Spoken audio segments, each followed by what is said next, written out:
Welcome to the Confessions of a Group X Instructor podcast. For group exercise junkies and enthusiastic classgoers, we'll explore and uncover authentic, thought-provoking, and heartwarming industry education and inspiration from entertaining, badass fitness pros. And now your host, creator of Warrior Rhythm, Warrior Strength, Warrior Combat, and Warrior Kids Group fitness brands, Ellen DeWord. Here we grow.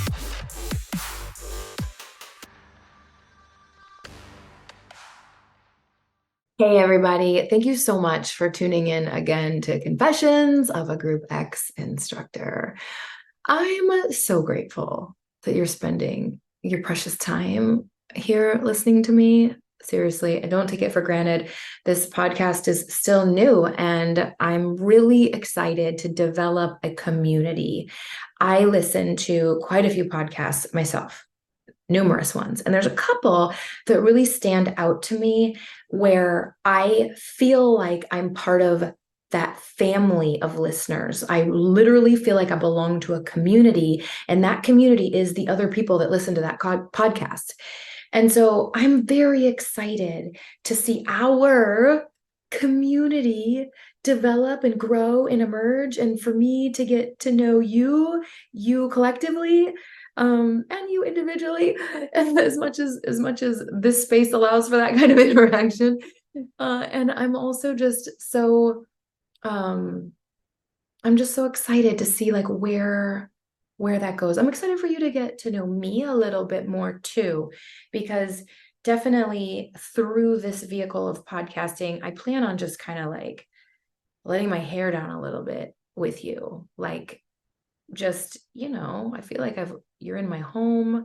I'm drinking coffee right now. Like you're probably gonna get to know my animals a little bit.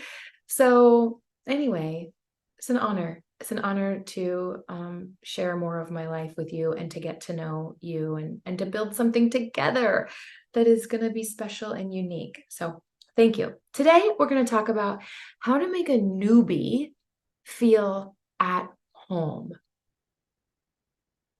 Successful, comfy, happy.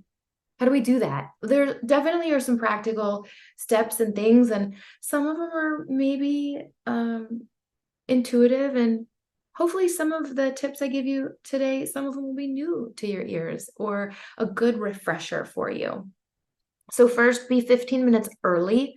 That's literally on time. I don't even want to say be 15 minutes early. I want to say show up 15 minutes before your start time to be on time. You need every minute of that 15 minutes. So let's break it down. I would say that about the first 5 minutes of that 15 minutes early is going to be your setup time. And always do your setup time first in this 15 minutes. Always do the setup first. So don't go to the bathroom first. Don't meet the new people first. Do your setup first, and I'll explain why in a second. So what I want here is like a focused countenance and energy and like body language that suggests, not in an off-putting way, certainly not, but kind of that suggests you're busy and you're setting up, you're taking care of them. So that your body language isn't suggesting, come up to me and start talking right now. It's suggesting like, I'm busy, I'm getting this room ready for you.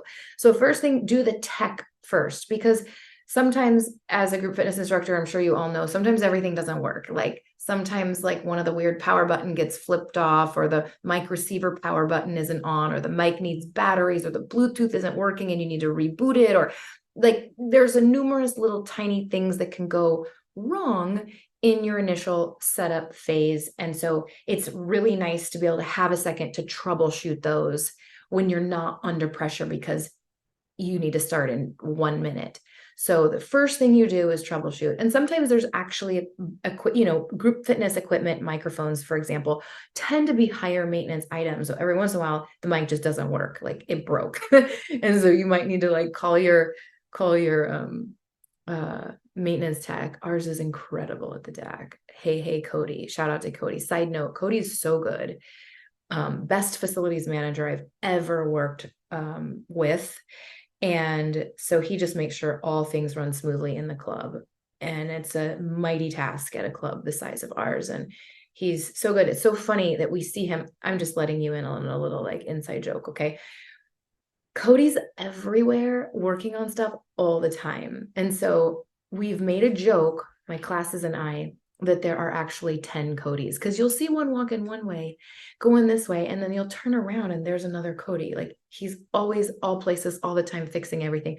So sometimes I have to call him and be like, hey, help, I can't get this to work. So anyway, troubleshoot your tech first. Then step 2, set up your physical space. So maybe that's grabbing dumbbells, yoga blocks, yoga mat, loops, bands, kettlebells, you name it.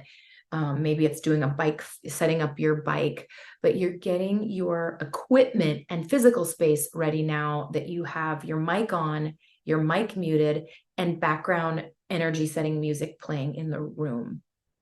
Okay, so that's your first 5 minutes.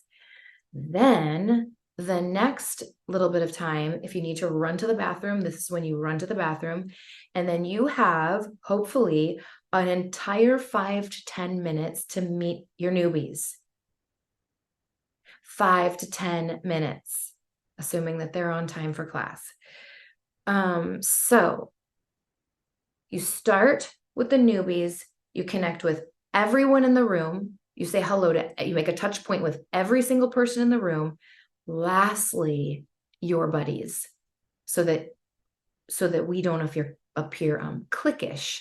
So you know how we talked about in a previous episode, like how sometimes like friendships do form, and so again, to avoid looking cliquish in that first 15 minutes, the people that you're most gonna ignore are your friends.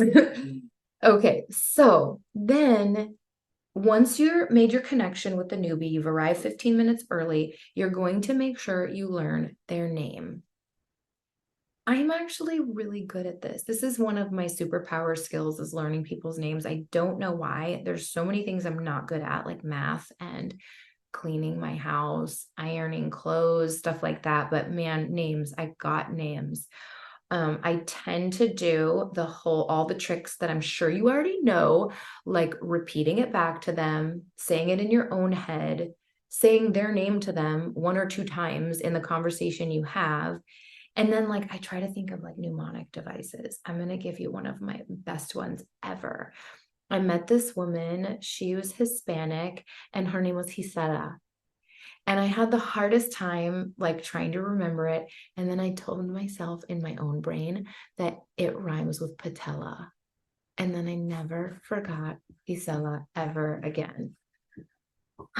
Name. So use whatever tricks, say it back, write it down. Like I have also been known to have a notepad app in my phone where I write the person's name down. It's this important to me. And that I write down next to their name some type of physical description. Like, let's say they have beautiful silver hair. I'll write their name and like Kathy, beautiful silver hair, or something like physical that will distinguish them to me the next time I see them, if I need the cheat of looking in my notepad app on my phone. You can also use like member management software if people are signing up for your classes and you have access to that. Of course, that's a good way. And then if you can connect with people, newbies and relatively newbies, on social media, just anyone in your class, if you can connect on social media, it's such a wonderfully powerful way to help you remember their name, because you literally like see it and see them. And I love the social media piece from teaching. It also like, you get to see what's going on in their life. Like maybe it was their kid's first day of kindergarten, and then they come to your class and you can be like, oh my gosh, did you cry? I saw that it was, Oliver's first day of kindergarten or whatever. So social media is so helpful. Basically, it's also like a business card for you. And we'll talk about this more in depth on another episode. But if you are wanting to promote yourself or have a brand or have people find you or learn about your classes, or if you ever want to promote your classes at all on social media, which I, of course, highly recommend, then you do need to have a public profile that isn't hidden. A good headshot. We've kind of touched on that already in previous episodes, but a good headshot of you. So it's not like your dog or you and your dog or you and your husband or you and all your kids. It's like your face. So it's like kind of recognizable. It's public so they can find it, and it's your actual name. It's your name. So it's searchable by your name. And if like you don't want to have a public profile because you want to share like your baby and pick intimate things, private things to you, but you also want to build a fitness brand, then just have two accounts. Have one that's on lockdown that's more private to you, and have one that is more like your business card, or like, your where people can find you and see what you're doing and where you're teaching. Because if you teach an amazing class, people are going to want to check, like they're going to want to like look and see. Or maybe they are looking online and they see your name that you're teaching, and or on your club's or facility's website, and they want to like creep first before they come. So for all those reasons, I think it's important to have that kind of setup like that. Okay, so oh wait, let me back up to the arriving 15 minutes point. I've gotten myself in a jam by not doing it in that order, by like getting distracted and excited about the new person in the room and wanting to go meet them and welcome them before I've done this class setup. I've made this mistake too many times to ever do it again. So I'll never do it again. That's why I'm giving you the advice, so that you don't get in this position. So if you get distracted and excited by the newbie first and you go start talking to them, it's quite possible that they're going to really like open up and start sharing about their fitness journey or their life, or kind of go on it. And it's hard to break away. And then you might end up with only 1 minute left to then do all the troubleshooting, doing all the setup. Plus then you don't have the setup, the ambiance going for the people that are coming into the room. And so those are the days that, like, if you do it in the wrong order, you might risk starting class late. So A, arrive 15 minutes early, B, learn their name, and then C, ask questions about them. So now that you have learned their name and you've said it back to them and you've made a mental note of it, now you're going to actually ask questions about them, because it just shows so much care. And it sends a message that this is about them. This experience that's about to go down is about them and not you. And asking about them is a great way to communicate that level of care. So I like to ask if they're a new member or if they're new to me. Are they a drop-in? Are they a ClassPass guest?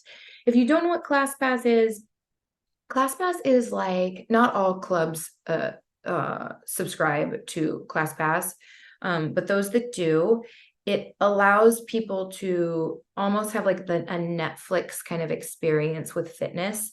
So if in your community, if there's, I'm just going to give example, like 10 clubs that sort of have a partnership with ClassPass, then a member of the community or a guest of the community, someone traveling even through your city, can look up through ClassPass, kind of like shopping on Netflix, which classes they might want to take. And they might want to take one at this boutique, one at that boutique, an Orange Theory, a bar 3, and then a class with you. So those guests are important also. So, from an admin's point of view here, ClassPass users rate you, and they rate your class and their experience with you.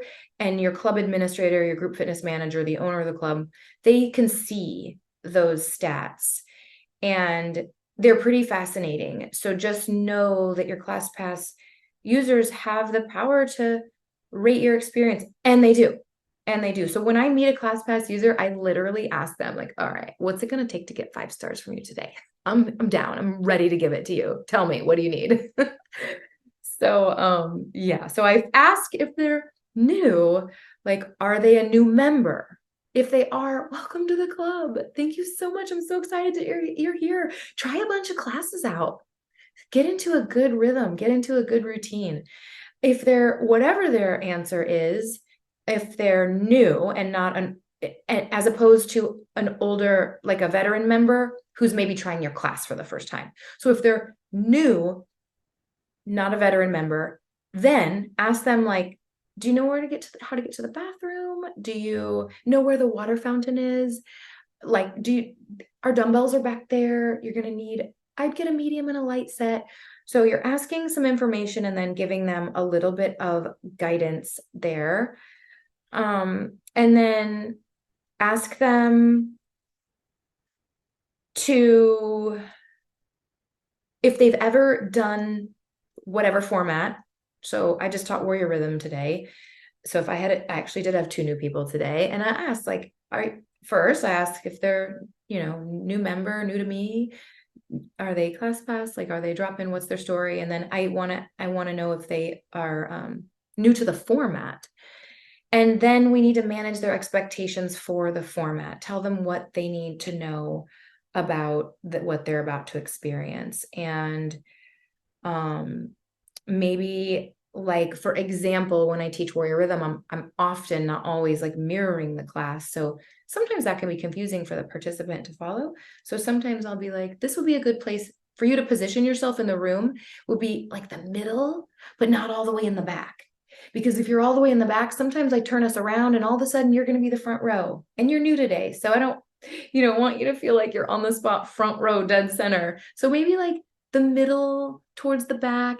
And hey, this person right here, kitty corner to you, her name is Mary. She's actually also an instructor here. She'd be a great one to watch. If you get confused when we're mirroring and I'm facing you, she'd be a good one to watch out of the corner of your eye. Any kind of expectations like that. In our cycle studio, like there's one side of the room that has more fans. There's also a side of the room that's a little bit louder. And so I like to just let them know what to expect and how all that stuff, Okay. Then, next point. I make some purposeful introductions. These are hopefully to the people right and left of them and like in front of them and behind them. Introduce them by name to the people around them. And then, if possible, introduce them to someone they might have something in common with. So maybe when you were asking about them, showing care, maybe they said something like, I've had a hip replacement.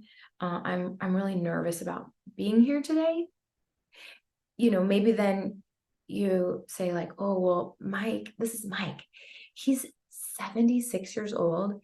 He had both knees replaced just 8 months ago. It's amazing. It's so amazing that you're here.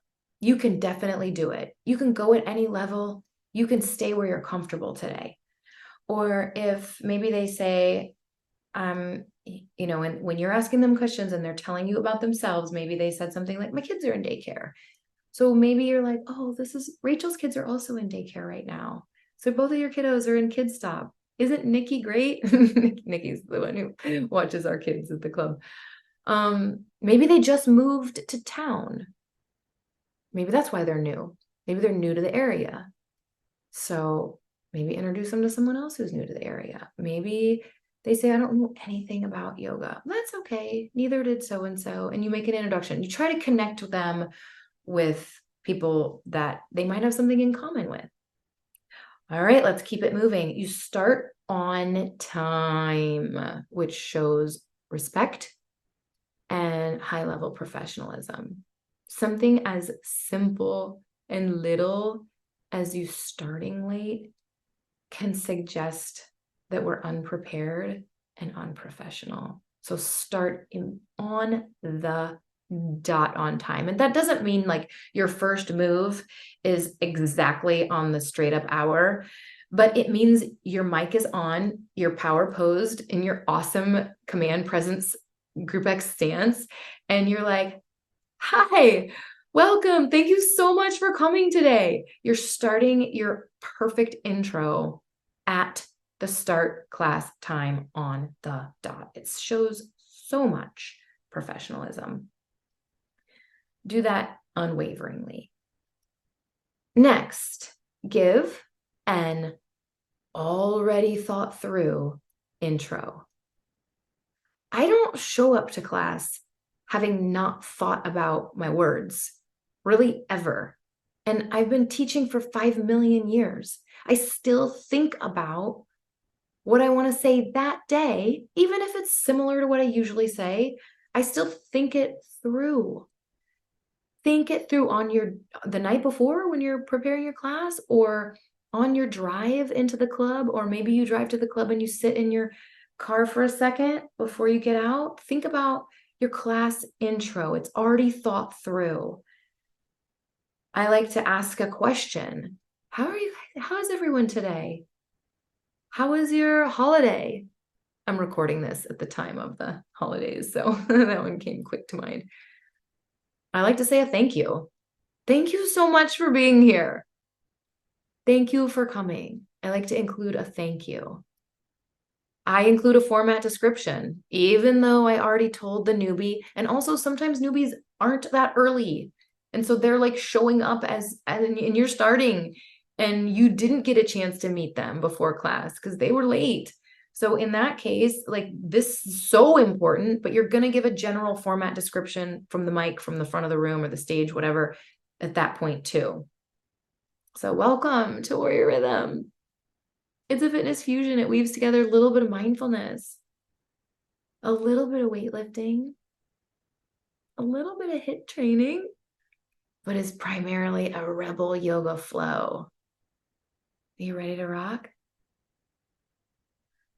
So your format description, it's almost like an elevator pitch, a quick, concise, something that rolls off your tongue, something you've rehearsed for every format you teach. And then any club announcements. That's another way for you to be a team player for your facility, your club, and also it shows leadership and it shows professionalism, even if the things you're announcing have nothing to do with you and nothing to do, even if they don't benefit you or your class. It's just great to be like, hey, there's 2 new gentle yoga classes now on our schedule at noon. They're with Tina. She's amazing. Just wanted you guys to know we had that schedule change. Or just so you know, next Saturday, the group Power Girls, they're going to team teach and they're going to launch a new release. Or, whatever. Our club does a lot of social events too. So announcing, that kind of thing. And they, kid parents night out and anything the club wants you to be communicating, make sure you're including that. So let me just run through that really quickly again with your given already thought through introduction, not necessarily in this particular order, but a question that's engaging, a thank you, and a format description, and when applicable, any club announcements that your manager or owner has asked you to communicate. Okay. Now we're into the class itself. So during class, flex your big EQ muscles. So IQ is, the intelligence quotient, and EQ is an emotional quotient. It's like how emotionally intelligent you are, how well you read the room. So during class, it's a big flex for your empathy and your awareness. So imagine everything you're saying and doing through the ears and eyes of a newbie. Imagine what the experience is feeling like from their perspective. Super important that you're teaching to all levels and teaching in such a way that whether they're like uber athlete or whether they struggle to keep up and catch up, and that you're using language that helps them feel successful. You're noticing if they're having trouble getting up off the floor in time, quote unquote, or if they're choosing to do low impact or off the floor options that you're providing. You're taking note of that. And you're giving them like success language. I like to say, as part of my, when I teach Warrior Rhythm, I like to say that they're like, do whatever you want. Like, this is yours. If you need a break, take it. In fact, here's some like ready poses that are just super available to you if you're finding yourself like wanting to take a break. You can hang out in mountain pose, you can hang out in child's pose, you can hang out in downward facing dog, you can sit up and watch, you can get water. So using language that just makes it feel like a safe place. And smile your face off. Smile your face off. It makes a difference. Make eye contact.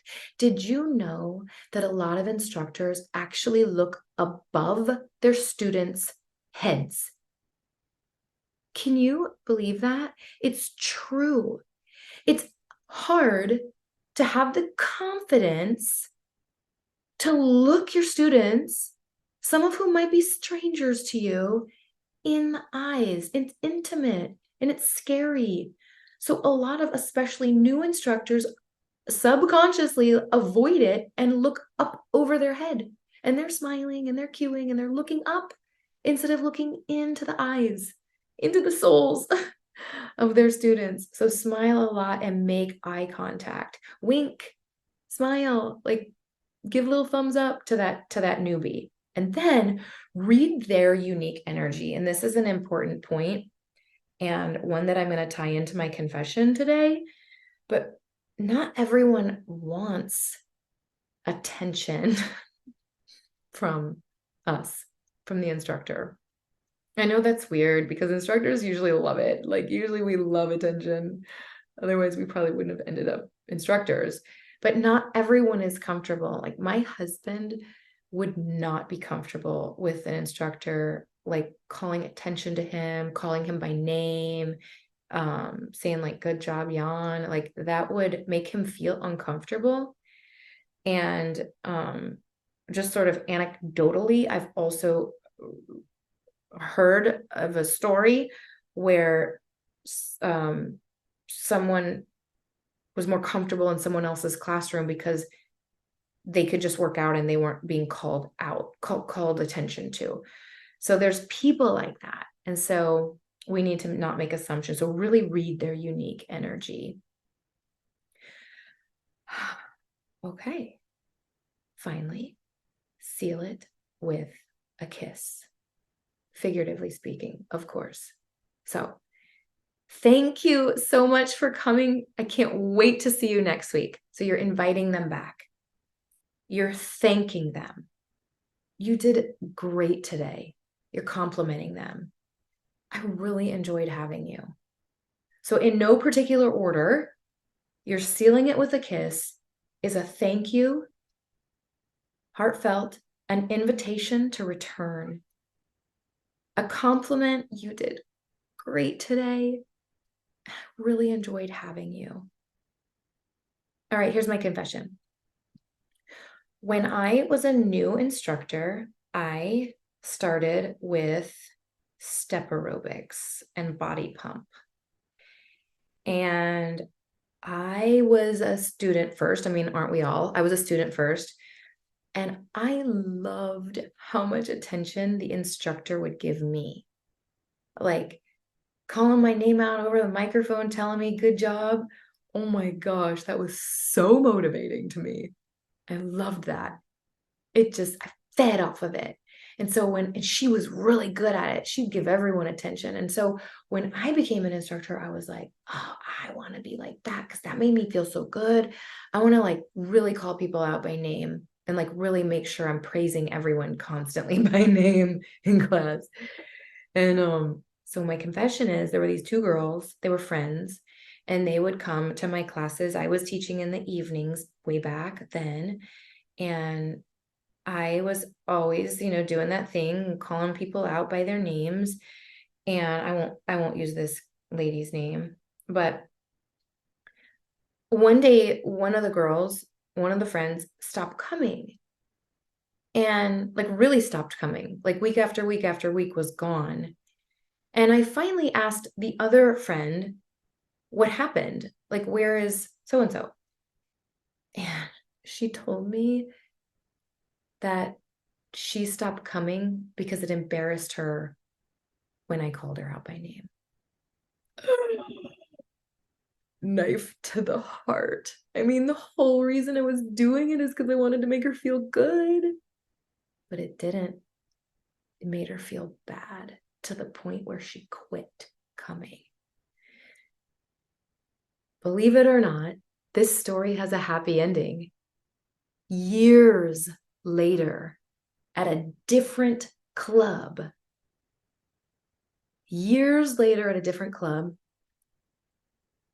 I was teaching, and that girl came into the classroom. I got a second chance. And I knew to ignore her.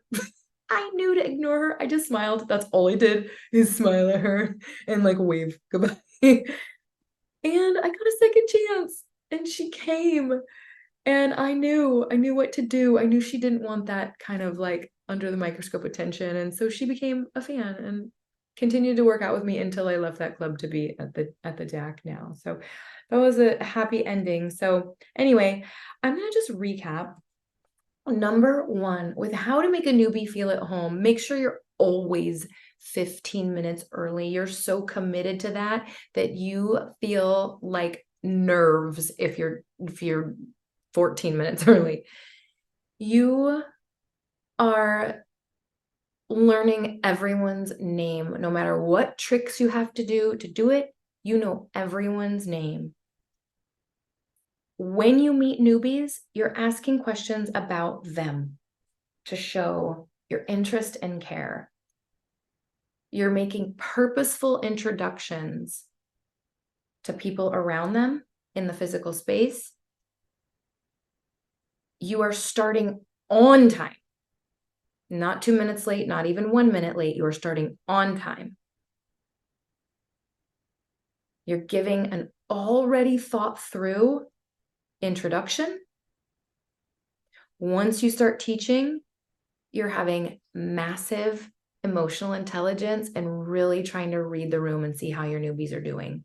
You're using language to make them comfortable. You're providing options to make them comfortable. And then you seal it all with a kiss. Thank them, compliment them, and invite them back. In closing today, I want to remind you and remind myself that sometimes it takes tremendous courage to step into a group fitness class for the first time.